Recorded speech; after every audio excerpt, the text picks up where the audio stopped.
Good morning बच्चों। आज Hindi first में हम पढ़ेंगे पाठ 5 जो कि है कृष्ण की चेतावनी। यह एक कविता है और यह कविता क्रांतिकारी कवि दिनकर जी द्वारा लिखित है। तो सबसे पहले हम दिनकर जी के बारे में जानेंगे कि दिनकर जी कौन थे। तो ये दिनकर जी जो हैं वो आधुनिक कवि युग के प्रसिद्ध कवि थे। राष्ट्रीय भावधारा के कवि थे। इनका जन्म बिहार प्रदेश के मुंगेर जिले में सिमरिया नामक ग्राम में हुआ था सन 1908 में। उनकी प्रारंभिक शिक्षा गांव में ही हुई और अल्पायु में ही इनके पिता का देहांत हो गया था। उसके बाद इनका लालन पालन उनकी माँ ने किया। पटना विश्वविद्यालय से उन्होंने उच्च शिक्षा प्राप्त की और 1952 में वे राज्यसभा के लिए मनोनीत किए गए। सन 1965 में भारत सरकार ने इन्हें हिंदी सलाहकार के पद पर नियुक्त किया और इस पद पर वे मृत्युपर्यंत रहे। मतलब जब तक वो जीवित रहे तब तक वो इसी पद पर बने रहे। भारत सरकार ने इन्हें पद्म भूषण से सम्मान किया। इस सम्मान से पुरस्कार देकर उनको गौरव प्रदान किया और सन 1974 में उनका देहावसान हो गया। इनकी श्री रामधारी सिंह दिनकर जी की प्रमुख रचनाएं हैं परशुराम की प्रतिज्ञा, रश्मि रथी, उर्वशी और कुरुक्षेत्र। तो आइए ये कविता को हम पढ़ते हैं और इसका भाव स्पष्ट समझते हैं, इसका अर्थ समझते हैं।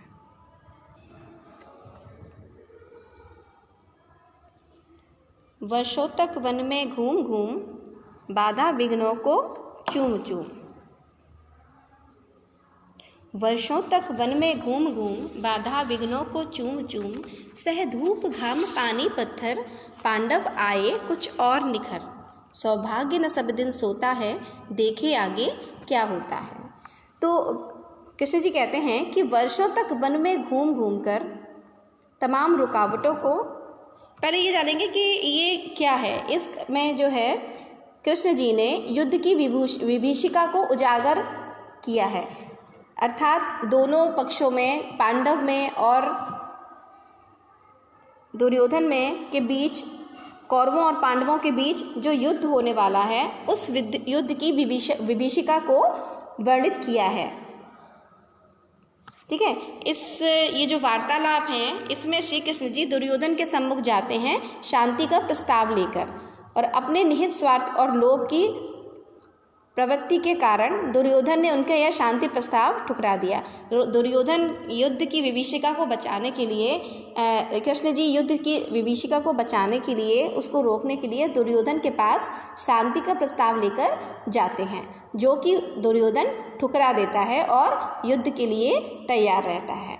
तो इसमें युद्ध की विभीषिका को कृष्ण ने कैसे वर्णन किया है अपने इस कविता के माध्यम से, जो वो हम आपको बताएंगे। ठीक है। वर्षों तक वन में घूम घूम बाधा विघ्नों को चूम चूम, सह धूप घाम पानी पत्थर, पांडव आए कुछ और निखर। सौभाग्य न सब दिन सोता है, देखे आगे क्या होता है। तो कृष्ण जी कहते हैं कि पांडव वर्षों तक वन में घूम घूम कर, कई वर्षों तक पांडव वन में घूमे हैं और वन में घूम घूम कर उन तमाम रुकावटों, गर्मी, धूप, पानी को सहते हुए वो पहले की अपेक्षा और अधिक मजबूत हो गए हैं और अधिक दृढ़ हो गए हैं। जिस प्रकार दुख के बाद सुख आता है, उसी प्रकार पांडवों का सौभाग्य अर्थात अच्छा भाग्य भी आएगा। मैत्री की राह बताने को, सबको सुमार्ग पर लाने को, दुर्योधन को समझाने को, भीषण विध्वंस बचाने को, भगवान हस्तिनापुर आए, पांडव का संदेशा लाए। भगवान अर्थात श्री कृष्ण जो हैं, ये भगवान यहाँ श्री कृष्ण जी हैं। भगवान श्री कृष्ण पांडव का संदेशा लेकर श्री कृष्ण जी दुर्योधन के पास आते हैं। मित्रता का प्रस्ताव लेकर वो हस्तिनापुर जाते हैं। उन्हें यह समझाने के लिए, क्यों जाते हैं? दुर्योधन को यह समझाने के लिए कि युद्ध से केवल विध्वंस ही होता है, युद्ध से केवल विनाश ही होता है।